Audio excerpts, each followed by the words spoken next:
number one is work on inclusivity because, you better get that part starting to move in the right direction, or you're going to be recruiting into a void, because you will hire a few people, who are from underrepresented groups. They'll come in and they won't feel like they belong, and then they'll leave. So that's sort of an obvious point, but it's really important. And that involves training. That involves, really making sure that you've got the leadership of the company in the game.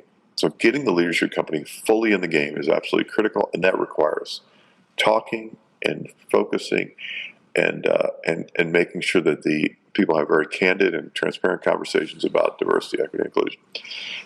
I guess the second one I would say is goals. I'm a big believer in goal setting. I don't set that many goals, despite my being a big believer. But as a result of the fact that I don't set that many goals, when I set a goal, it matters.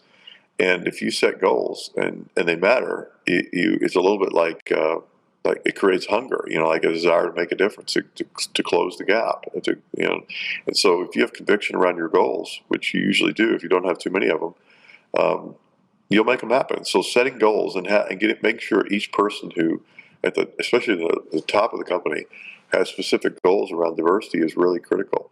So first, make sure you're moving in the direction of being more inclusive. Second, make sure you have goals around diversity. What would the third one be?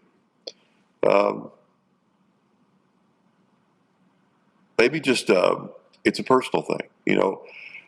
Make it your personal passion. It's just, if everybody watching this, I think, will be somebody who is a person of very high integrity. And I think you can't look at the world we're in and the disparities that exist across underrepresented groups and not realize how unfair it's been. And if you reach that conclusion on your own a long time ago, then I apologize for even bringing it up. If you're kind of reaching it now, like I really think I did during the pandemic, post George Floyd, then maybe another nudge from a comment from me will help. But I really believe that, turning it into something that you feel like is partly your purpose in life. You can have many purposes, but one of them ought to be to make sure that you enable everybody to get a fair and equitable opportunity to make a difference in this world. It's good for the world, it's good for each individual in it. If you really can make that your personal purpose, then I think it really makes a difference. So I would say that would be my third one, because then you'll care more about it. Most of my recruiting doesn't happen on my calendar.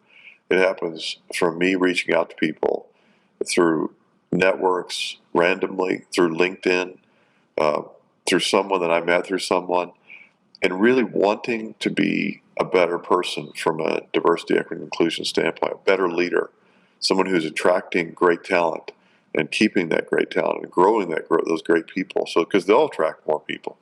So if you really care about it, if it's really in your heart and soul, something super important to you, you will make a big difference. So that would be my third one.